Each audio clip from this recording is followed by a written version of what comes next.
Hey guys, it's Casey. Welcome to Reviewsday Tuesday, the day where I review books I've recently read and liked, and hopefully recommend some books for those of you who like to read. Today I'm going to flip the script a little bit and talk about a book that I'm not necessarily recommending, but I do want to discuss the pros and cons because it's gotten really popular, and also it's got a new sequel out. So there are many people right now who might be picking it up in anticipation of wanting to get the sequel. With that in mind, today's pick is The Subtle Art of Not Giving a Fuck by Mark Manson.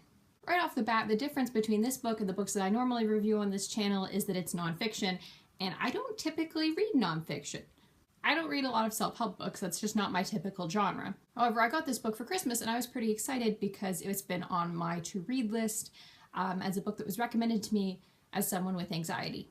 A little background before we get into the book. While I have not been clinically diagnosed with anxiety, I am an anxious person and it does get in the way of my life sometimes. One of the causes of my anxiety is definitely that I care too much about too many different things, and it splits my attention between things that are important and things that aren't necessarily important, or that are important but that I can't affect or can't change. So I care a lot about what other people think, what other people are doing. I care a lot about public policy and politics. I care about climate change and public education. And for someone who's trying to focus on getting a PhD finished, a lot of those things are getting in the way of me working on the things that I need to actually be working on. As such, I was excited to get this book because I thought it might help me build some of the tools and vocabulary for prioritizing things that actually matter and not giving a fuck to the things that don't. But I'm not really sure the book accomplished that in any meaningful way, and that's not to shame people who read and enjoyed or got something out of this book because, you know, different strokes for different folks. But for me, I was just pretty much annoyed by the book for a lot of it, and while I did finish it because I ain't no quitter, I wouldn't necessarily recommend it to someone in my situation who was looking for a toolkit to reducing their anxiety. Some background on the book is that The Subtle Art of Not Giving a Fuck started out as individual blog posts on Mark Manson's blog, and to be honest, it does read that way. I think it could have used some more editorial direction in order to coalesce the ideas between the different chapters into a more meaningful narrative that kind of has a trajectory, because as it stands, it feels like a bunch of blog posts, and it's written that way. One of the things that I was excited about and that people were talking about in terms of this book is how it uses a modern vocabulary to describe modern problems, like not giving a fuck. And while I'm not opposed to swearing at all, believe me, I swear a lot, it does get gratuitous.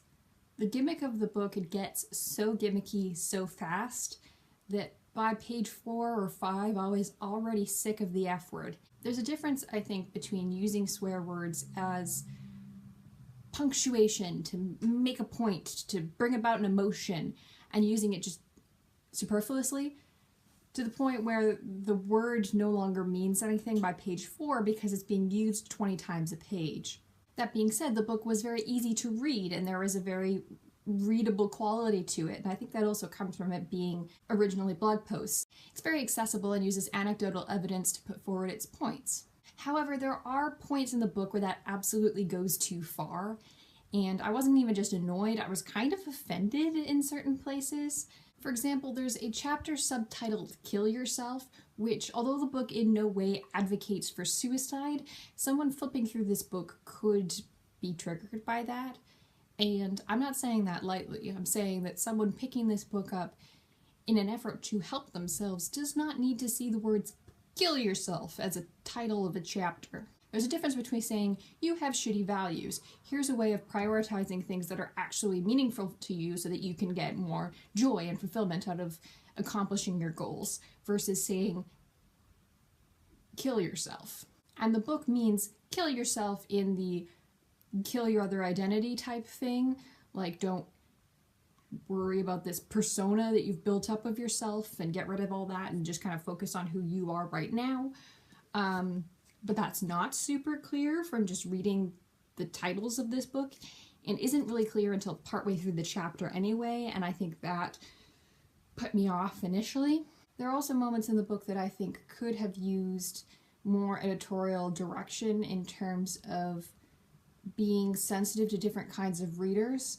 I think there's a way in which this book is very much aimed at a young male audience, And when it tries to incorporate a female perspective, it does so in a way that is really problematic. On page 12 of this book, Manson writes, "Chances are you know somebody in your life who, at one time or another, did not give a fuck and then went on to accomplish amazing feats. Perhaps there was a time in your own life when you simply did not give a fuck and excelled to some extraordinary height," and goes on to list examples of how not giving a fuck can actually help you. One of the examples he gives as a life-changing I don't give a fuck moment is the decision to finally dump that deadbeat boyfriend whom you caught wearing your pantyhose a few too many times. Caught wearing your pantyhose a few too many times. That sounds extremely queerphobic. I don't know about you, but I think that judging people based on whether or not they like to wear ladies' underwear is not okay. And that wasn't the only moment where I was kind of jarred out of the narrative, because I was like, wait, what did he say? There's another part in the book where he brags for probably a dozen pages or more about all the women he's slept with. And this is the author just using personal anecdotes in order to exemplify some of the lessons he's trying to teach. And one of those is that instant gratification isn't always good, and you're more likely to have more meaningful relationships if you put in time and effort rather than having a bunch of one-night stands. But you can say that without bragging about how many women you've gotten into bed with you. The general tone of that section was really self-congratulatory in a gross way, and I didn't appreciate reading it, and I don't really understand why it was in the book, especially juxtaposed with other anecdotes that the author clearly put a lot of time and thought into making meaningful, including a story about how one of the author's friends died very young in a drunken escapade while cliff diving. That story really moved me, and I thought definitely deserved publication and exploration in a meaningful way. The story about traveling the globe and fucking various women, not great. The degrading of porn stars as being meaningless pieces of meat, not great. The continuous referral to his wife as the greatest thing that ever happened to him, kind of annoying, because he oscillates between saying, I'm really glad I'm married now and I found this wonderful woman, and, but look at all these women I used to fuck. Like, it's not helpful.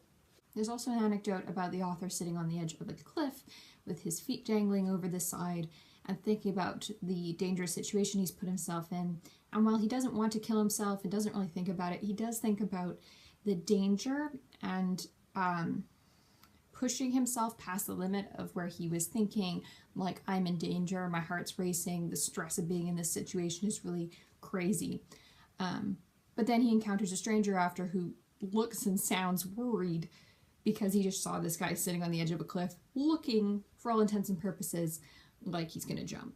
I think this moment could have used more context, and was, again, just one of those things that just pulled me out of the text, because I was like, in a text about not caring too much about things, including this kind of oddly suicidal anecdote felt really intrusive and felt like it could do more harm than good if a specific audience were to read it through that lens. This review may have seemed really negative, but on the other hand, there were tons of moments in the book where I was nodding along and saying, yeah, that feels right. Yeah, that's a good point. That's a really interesting story. Historical anecdotes and moments of personal triumph being collected in this book. I felt like those moments could have used more focus, and that with a more conscientious editor, this book could have been much, much better. But I do see where people might have gotten something out of it. I personally didn't. It didn't really help me, but that's not to say that somebody won't. If you enjoyed this book, let me know in the comments so we can have a discussion. I'm certainly open to other points of view, but I personally won't be buying the sequel. I mean, I didn't buy this book either, it was a Christmas gift. But Chapters Indigo keeps advertising the sequel to me, probably because I put this on my Goodreads list. But yeah, let me know in the comments if you liked this book, or if you can recommend a better self-help / nonfiction book that I might like better. I'm really trying to get into reading nonfiction more because I think there's a lot to learn out there that's not literary theory and literary criticism, which is a lot of the nonfiction that I tend to read, but I'm not sure this was a great place to start. If you like that book review and you want to see more of me, click subscribe up in this corner. There'll be a picture of my face. somewhere. And if you want to see more book reviews, I'll put a link to my book reviews up in this left-hand corner. The screen might flip. This corner. And if you want to hear more from me that's not book reviews, I'll also put a link to my playlist of vlogs where I vlog about being a PhD student. Thank you for watching. See you guys next time.